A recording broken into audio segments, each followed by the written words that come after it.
Good morning to all. Let's start our video.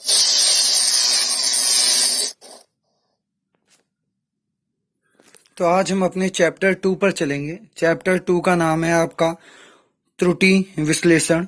बहुत छोटा सा आपका चैप्टर है, इसमें 2-3 आपके इंपॉर्टेंट पॉइंट आएंगे, बस ये चैप्टर आपका खत्म हो जाएगा। तो आज जो इस चैप्टर का है, मेन थियोरिटिकल पार्ट और फॉर्मूला समझेंगे। अगले जो आपकी वीडियो होगी उसमें इस चैप्टर के हम न्यूमेरिकल करेंगे और ये चैप्टर आपका खत्म हो जाएगा। तो चलिए शुरू करते हैं। तो सबसे पहले आपकी जो थ्योरी पूछी जाती है वो पूछी जाती है यथार्थता की सीमा। अब यथार्थता की सीमा से मतलब क्या है वो समझिएगा।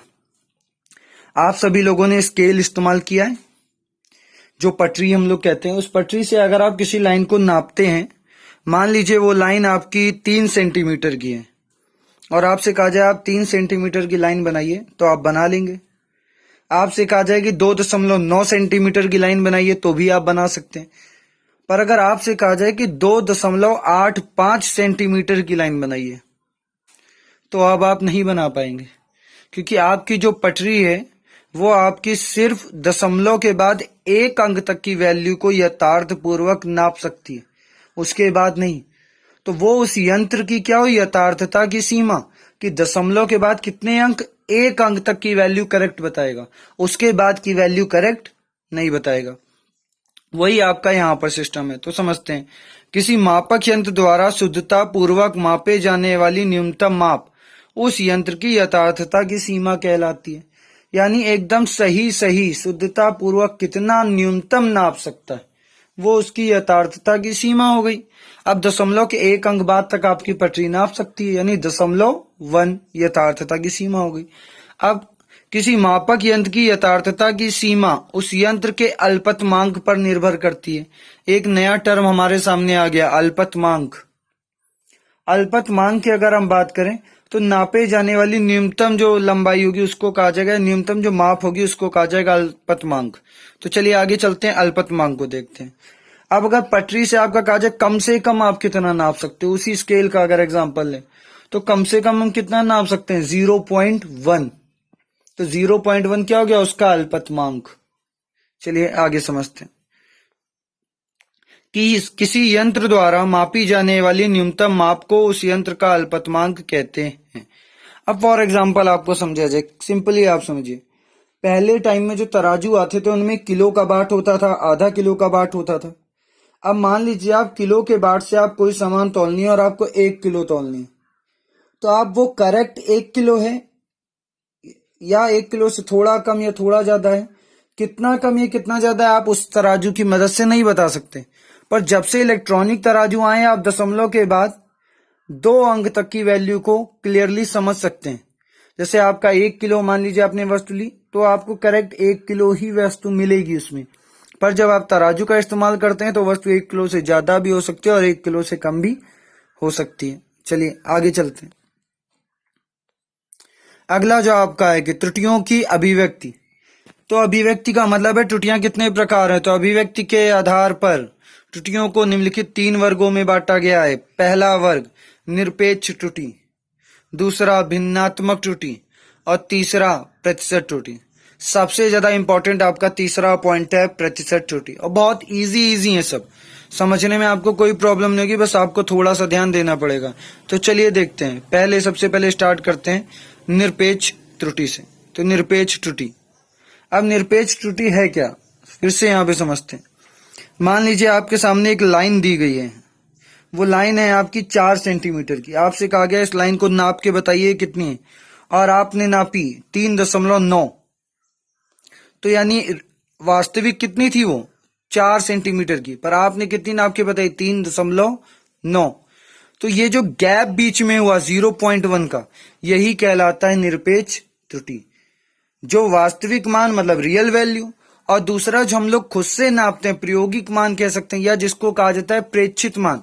हमारे प्रयोग द्वारा जो मान निकले उसको कहा जाएगा प्रेक्षित मान।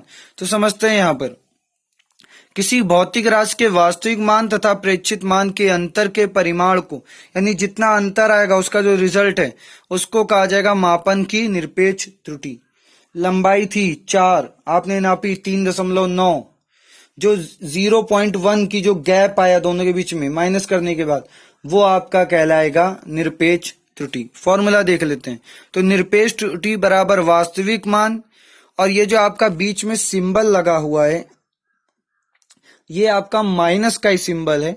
बस इसका मतलब ये होता है कि जो वैल्यू बड़ी होगी उसको हम पहले रखेंगे। जैसे अगर आप वास्तविक लंबाई 4 है और आपने नापी 3, तो पहले आप रखोगे 4, फिर माइनस में आप रखोगे 3.9। अगर आपने 3.9 नापी तो अगर मान लीजिए लंबाई 4 है और आपने नाप कितनी ली 4.1, यानी प्रेक्षित मान 4.1, तब 4.1 को हम पहले रख देंगे और माइनस का कर देंगे आपका 4। इस तरह आपका कॉन्सेप्ट, जो बड़ा होगा वो पहले, यानी वैल्यू पॉजिटिव आनी चाहिए, बस इतना इसका कहने का मतलब है। तो ये आपके हो गए निरपेक्ष त्रुटि। अब अगला हम देखते हैं, निरपेक्ष त्रुटि के बाद अगला आपका आता है भिन्नात्मक त्रुटि। तो जो निरपेक्ष त्रुटि है, अगर इसके मान को हम वास्तविक मान से भाग दे दें तो ये भिन्नात्मक त्रुटि हो जाता है। तो इसकी डेफिनेशन देखते हैं। निरपेक्ष त्रुटि तथा वास्तविक मान के अनुपात को आपेक्षिक अथवा भिन्नात्मक त्रुटि कहलाती है, को या कहते हैं, आप जैसा भी हो लिख सकते हैं। अब अगर इसकी डेफिनेशन, इसका फॉर्मूला बनाएं तो फॉर्मूला निरपेक्ष त्रुटि बटे वास्तविक, यहाँ पे वास्तविक गलत लिख गया है, आप सही कर लीजिएगा, लिखते समय इस बात का ध्यान दीजिएगा, ये वास्तविक आपको सही लिखना है, यहाँ पर मिसप्रिंट हो गया। तो भिन्नात्मक त्रुटि बराबर निरपेक्ष त्रुटि बटे हो जाएगा आपका वास्तविक त्रुटि। निरपेक्ष त्रुटि आप जानते ही हो, निरपेक्ष त्रुटि मतलब क्या, वास्तविक मान माइनस प्रेक्षित मान।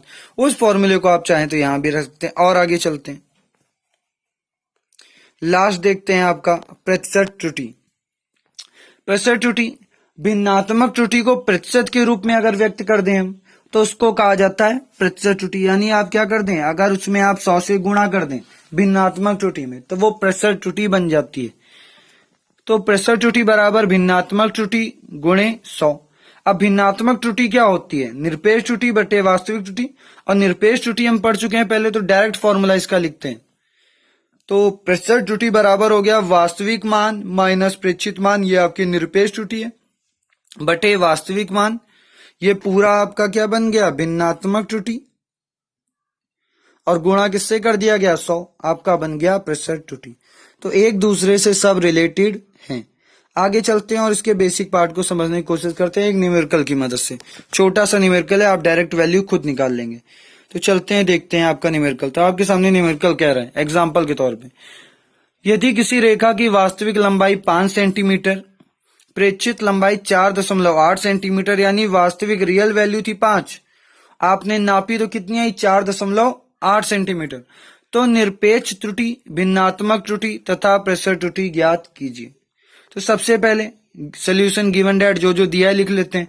वास्तविक मान कितना 5 सेंटीमीटर, प्रेक्षित मान कितना 4.8 सेंटीमीटर। निरपेक्ष त्रुटि की बात करते हैं, तो निरपेक्ष त्रुटि बराबर वास्तविक त्रुटि बटे वो वास्तविक त्रुटि माइनस प्रेक्षित त्रुटि, या प्रेक्षित वास्तविक मान माइनस प्रेक्षित मान, वैल्यू रखते हैं। तो निरपेक्ष त्रुटि बराबर वास्तविक मान कितना 5, प्रेक्षित मान कितना 4.8, दोनों को घटा दिया कितना आ गया 0.2। ये निरपेक्ष त्रुटि आ गई। आगे चलते हैं भिन्नात्मक त्रुटि। तो भिन्नात्मक त्रुटि बराबर निरपेक्ष त्रुटि बटे आपका था वास्तविक मान, या वास्तविक मान माइनस प्रेक्षित मान बटे वास्तविक मान। तो वास्तविक मान कितना था 5 माइनस प्रेक्षित मान कितना 4.8 बटे में 5, दोनों घट के बचा 0.2 बटे 5, कैंसिल कर दिया गया, आगे आपका 0.04।